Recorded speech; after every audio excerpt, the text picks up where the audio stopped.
Parami na ng parami ang nagre-reserve at paunti-unti nang nauubos ang available units dito sa The Kalinea Tower.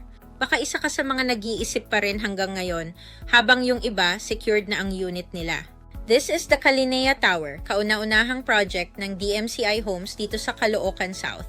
Located in MH Del Pilar, Grace Park, malapit sa SM Grand Central, LRT 1 Monumento Station at MCU Hospital. May sky patios at atrium garden.